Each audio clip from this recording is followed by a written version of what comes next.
Diversity. And so can you imagine when somebody chops down a tremendous area that burns for 10 days, and we've lost forever all that biodiversity that took thousands of years for all of this plant life to originate and to develop. And we've lost in one fire. It's gone forever. And so how can we help bring an awareness of what's happening? Because we have many magnificent animals, birds. We desire that the future generations have a chance to know about these. We see a terrible climate change here, and that's one of the big things that makes me as a person work. When I came here, we had 9 months of rain, and we're down now to 5 or 6 months of rain. I feel we're all responsible to reduce global warming so that there's a tomorrow, so that there's a chance for people to live and enjoy the beauties of this magnificent world. Our lifestyles as Americans, they simply have to change. How we're living is just not sustainable. It's just impossible. We're seeing that with the environment, all kinds of things, the economy and the peak oil and all these issues. We're running at a brick wall. When Peter talked about going back to the land in the 1930s, it sounded like a romantic idea. It sounded even reactionary. A lot of people took it as reactionary.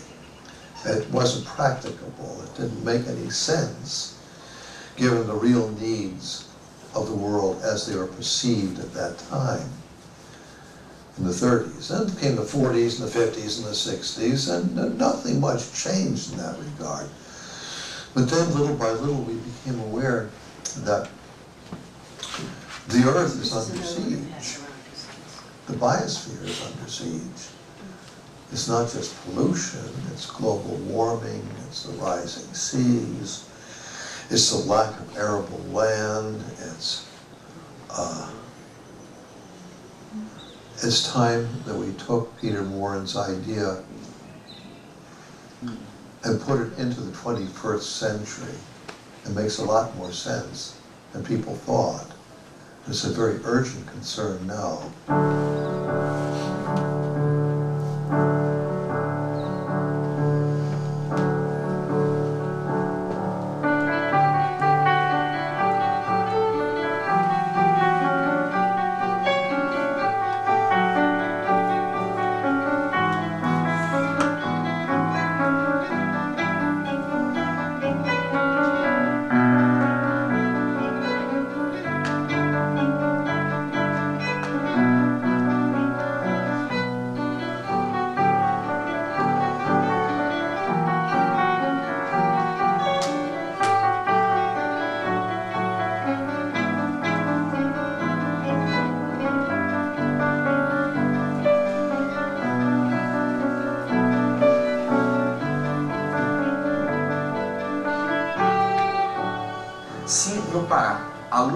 Vencida pelo desenvolvimento predatório de madeireiros e fazendeiros, a mesma coisa se dará na próxima década no estado do Amazonas, que é para onde a nova fronteira está seguindo.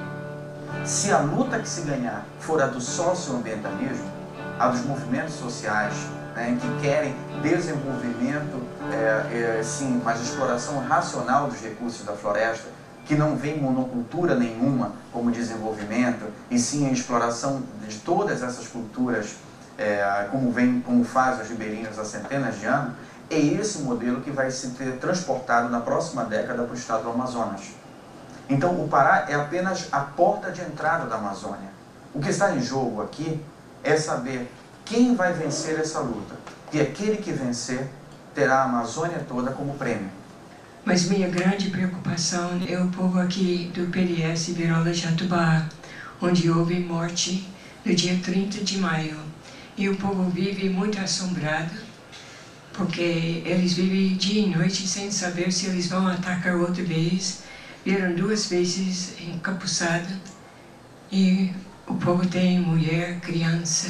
And I was just so worried about it then, and I was afraid that there were a lot of false accusations, and I was afraid that she would end up in a Brazil jail, and I was just very, very afraid for her.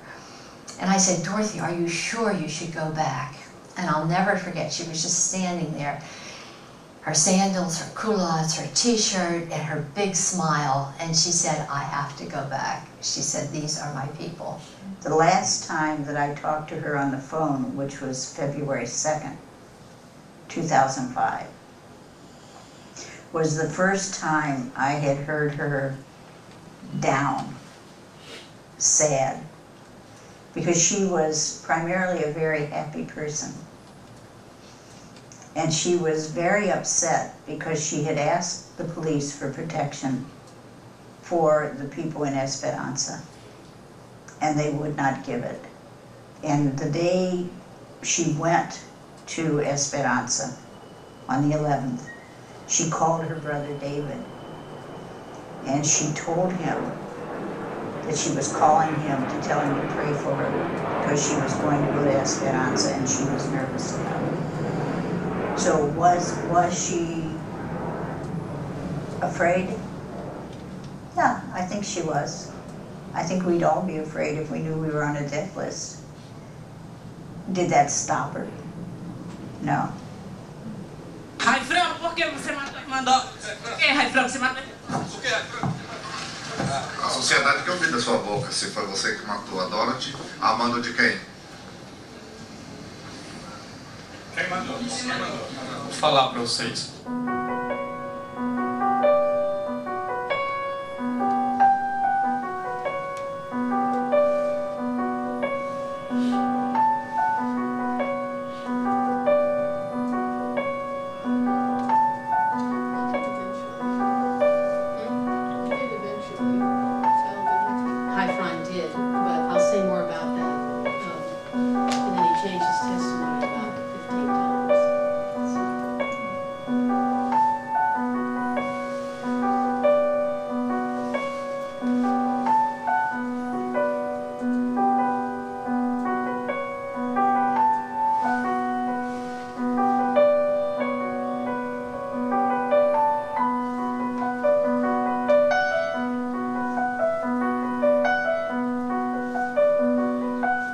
Dorothy Viva.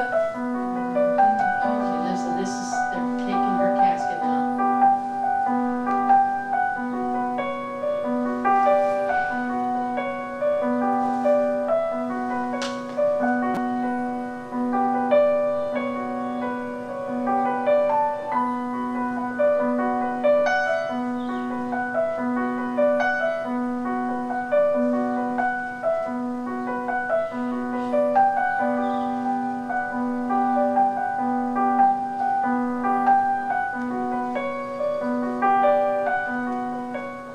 A história da Dorothy é a história dos macacos, né? Histórias. Que é a história da floresta, né? Que ela sempre começa assim, você já ouviu um macaco chorar? Já sentiu o choro de um macaco no seu coração? Aí ela vai contar como esse fazendeiro aqui, né? Era uma derrubada monstro de grande.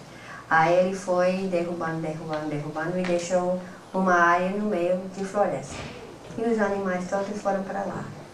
Aí ele começou o fogo de fora. E o fogo foi consumindo até chegar naquela matinha no meio. Aí queimou todos os animais. Aí ela disse que você poderia escutar o pânico, né? O medo. Na medida que o fogo chegava. E depois foi o choro. Era o choro dos macacos, que ficam mais alto do que qualquer outra coisa. Aí ela disse que cortava o coração. Aí essa é a história da Marta, que morre, que não é árvore morta, é vida. É vida que é de onde vem nossa vida.